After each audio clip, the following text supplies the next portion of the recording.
Allô, allô, bonjour tout le monde, j'espère que vous allez bien. Nous sommes le 6 octobre 2025 et il est exactement 7h52 minutes. J'ai décidé de vous amener avec moi dans mon jogging que je fais généralement le matin, selon les possibilités. Venez voir un peu mais ma vie de tous les jours en fait, lorsque je ne parle pas d'argent. Parce que vous savez que Patricia, elle aime beaucoup parler d'argent, je suis passionnée de finances et tout. Pourquoi est-ce que j'ai décidé de vous amener avec moi dans mon jogging du matin? C'est simplement parce que j'aimerais encourager une personne de ne pas abandonner son projet. Peu importe le projet que le Seigneur a mis dans ton cœur, s'il a déposé ce projet-là dans ton cœur, c'est parce qu'il sait que tu es la personne qu'il faut pour sa réalisation. Mais ça ne veut pas dire que ça va être facile, par exemple. Peut-être pour toi, ça peut être le mariage, le désir d'enfanter, d'avoir tes enfants dans tes bras. Ça peut être juste un autre projet que le Seigneur a déposé dans ton cœur. Et tu te dis, mais comment est-ce que je vais faire? Tu as juste vraiment envie d'abandonner. Ce matin, je vais t'encourager, je te dis, n'abandonne pas. Parce qu'il nous dit, même si la promesse tarde, écris-la. Il dit, écris la promesse même si elle tarde. Écris-la. Écris, ça veut dire quoi? C'est une manière de pas. C'est-à-dire, c'est de prendre ce qui est dans ton cœur, dans ta tête, dans ton esprit, qui est encore comme un rêve. Parce que tant que c'est dans ta tête, c'est un rêve. Mais de prendre ça, de mettre sur écrit, c'est déjà l'action de rendre ça tangible. Alors, au-delà d'écrit, quelles sont les actions qui vont accompagner l'écriture? Ce sont les pas que tu vas faire au quotidien. Les petits pas que tu feras chaque jour vont davantage te rapprocher, vont te permettre de garder le projet dans ton cœur, de garder le rêve dans ton cœur. Comme Marie, la parole nous dit que Marie gardait précieusement tout ce qu'on lui donnait dans son cœur. Alors toi, pendant que tu le gardes dans ton cœur, tu passes aussi à l'action. Dans ma culture personnelle, là, je célèbre les petites victoires. Je vise grand. Je refuse de me décourager. Je célèbre les petites victoires. Si je suis là, c'est pour un but. Et on va persévérer. C'est pas parce que je suis là pour un but que j'essaie de regarder l'heure parce qu'on doit aller travailler aussi. J'ai une Kanban tout à l'heure, donc je contrôle l'heure. Regardez. Regardez. Oh, je transpire tellement. Oh là là. Même faire ce jogging le matin, c'est pas évident, hein. Ça demande une discipline. Ok. Ah, regarde comment c'est beau. Oh là là là là là là. Oh là là là là là là là là. Oh là là là là là là. C'est tellement beau. Oh. Je partage mon paysage. Allez, vous avez remarqué que ma tuque m'a abandonnée, elle est tombée. Non, c'est pas grave. On va persévérer, on n'abandonne pas. Il n'y a rien qui est passé. Même pour avoir l'enfant dans tes bras, tu vas attendre 9 mois. Si on a dit que tu dois passer par le processus est le même pour tout le monde. C'est pas parce que tu jeûnes, tu pries, que tu ne respecteras pas le processus de faire 9 mois avant d'avoir l'enfant. Donc une fois que tu as conçu, la première défi c'est de concevoir, d'être enceinte de ton projet. Une fois que tu as été enceinte de ton enfant, tu dois faire 9 mois pour que l'enfant soit viable.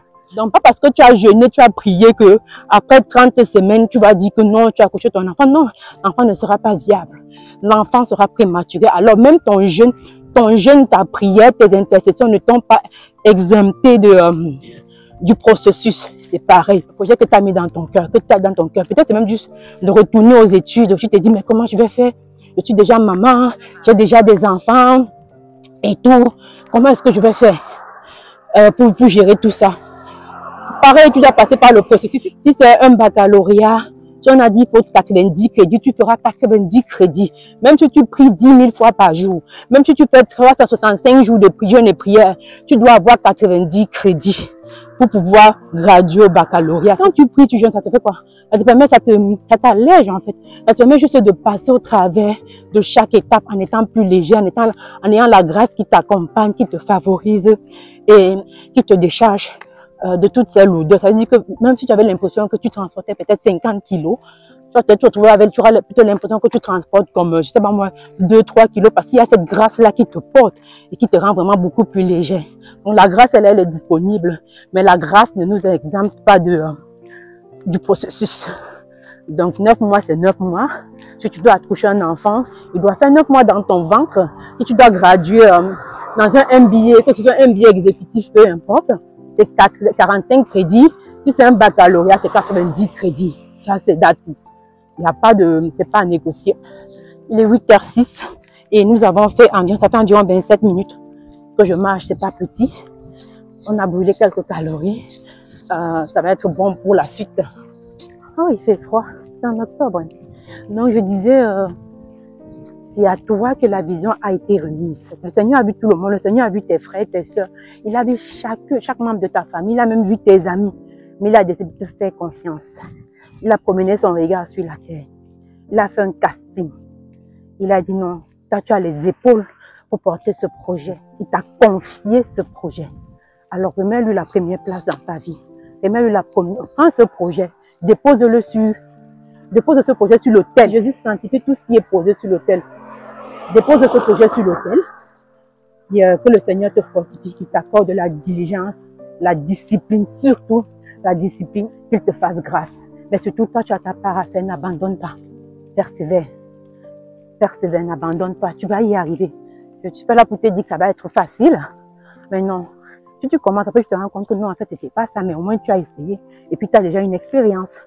Même les entrepreneurs, s'il y a des entrepreneurs qui me regardent ici, s'il y a des personnes qui ont déjà débuté quelque chose, si vous êtes honnête, vous me direz que ça n'a pas été facile dans les débuts. Moi, j'aimerais aussi t'encourager ce matin et te dire, mais quel est le projet que le Seigneur a déposé dans ton cœur, pour lequel tu procrastines, pour lequel tu ne vois pas encore l'accomplissement. Et des fois, ça crée des émotions comme des up et down. Tu te dis, est-ce que c'est obligé de faire tous ces efforts? Pourtant, je vois la vision en arrière. Toujours rester focusé sur la finalité. Qu'est-ce que tu visualises au travers de... Parce que je sais que la finalité est plus grande. La finalité de ce projet est beaucoup plus grande. Alors, ça me permet d'avancer, de me dire, waouh, I got this. Je vais y arriver, je vais y arriver, nous allons y arriver. Vos rêves, vis ta vie. Vis ta vie. On n'a qu'une vie. On continue, on ne lâche pas. Et je t'encourage aussi, toi qui m'écoutes, si tu as un projet dans ton cœur, si Dieu a mis un rêve dans ton cœur, écris-le. Garde-le comme un trésor. Quoi qu'on dise, protège la vision. Quoi qu'il advienne, protège ta vision. Donc, je vais m'arrêter là. Je dois aller travailler. Je ne sais pas si cette vidéo va sortir. Mais bon, si elle sort, c'est juste pour t'encourager, pour te dire, garde ta vision, écris-la. N'oublie pas de t'abonner, de liker et de partager autour de toi. Nous parlons de foi, nous parlons de tout ce qui va booster notre mindset financier, spirituel. Vous avez entendu me dire, nos budgets complétés. Bon, j'ai complété mon objectif sur Apple Watch. On s'en va à la maison. On se prépare pour débuter le travail.